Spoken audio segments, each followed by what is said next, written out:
കേരള വ്യാപാരി വ്യവസായി ഏകോപന സമിതി ഞീഴൂർ യൂണിറ്റിന്റെ ആഭിമുഖ്യത്തിൽ കുടുംബസംഗമവും ഓണാഘോഷവും സംഘടിപ്പിച്ചു. മന്ത്രി മോൻസ് ജോസഫ് യോഗം ഉദ്ഘാടനം ചെയ്തു. Njeezhoor unit president V B Vinod Kumar അധ്യക്ഷനായിരുന്നു. സമിതി സംസ്ഥാന vice president M K Thomas Kutty മുഖ്യപ്രഭാഷണം നടത്തി. ഞീഴൂർ ഗ്രാമപഞ്ചായത്ത് പ്രസിഡന്റ് ചെറിയാൻ കെ ജോസ് മികച്ച വിജയം കൈവരിച്ച SSLC+2 വിദ്യാർത്ഥികൾക്ക് സ്കോളർഷിപ്പുകൾ വിതരണം ചെയ്തു. യോഗത്തിൽ AN Krishnankutty, AKN Panicker, Girish Konatt, Martin Joseph, MP Vijayakumar, K Raghukumar, KP Anilkumar തുടങ്ങിയവർ സംസാരിച്ചു. ഏറ്റവും മികച്ച ജീവകാരുണ്യം നടത്തുന്ന നമ്മുടെ ബൈജു മടത്തിക്കുന്നൽ മരമൊലി, എനിക്കറിയാം, വർഷങ്ങളായിട്ട് അവരുടെ പല മീറ്റിങ്ങിലും ഞാൻ പങ്കെടുത്തിട്ടുണ്ട്. ഏതായാലും ബൈജു നല്ല രീതിയിലേക്ക് ജീവിതത്തിലേക്ക് കടന്നു വന്നൊരു വ്യക്തിയാണ്.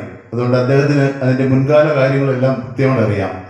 ഏത് ഭവനത്തിലാണെങ്കിലും നമുക്കറിയാം, ഇന്ന് മദ്യം ഭവനങ്ങളെ നശിപ്പിക്കുന്ന ഒരു സാഹചര്യത്തിൽ അങ്ങനെയുള്ള ഭവനങ്ങളിൽ ചെന്ന് കണ്ടുപിടിച്ച് അവരെ കൊണ്ടുവന്ന് കൗൺസിലിംഗ് കൊടുത്ത് അവരെ വേണ്ട വിധത്തിലേക്ക് നിയന്ത്രിച്ച് കൊണ്ടുപോകാനുള്ള ഒരു സാഹചര്യം, അതുപോലെ അവരെ ആശുപത്രിയിലൊക്കെ അഡ്മിറ്റ് ആക്കുവാണെങ്കിൽ അവരുടെ കുടുംബത്തിനുള്ള ചെലവും കുട്ടികൾക്ക് പഠന സഹായം ചെയ്യുകയും അതുപോലെ ജീവകാരുണ്യം ഓരോ കാര്യങ്ങൾക്കും നമ്മുടെ കോവിഡ് കാലത്തൊക്കെ ഒത്തിരി ജീവകാരുണ്യം ചെയ്ത ബൈജുവിനെ വ്യാപാരി വ്യവസായി ആദരിക്കേണ്ട ഒരു സമയം കഴിഞ്ഞു പോയായിരുന്നു.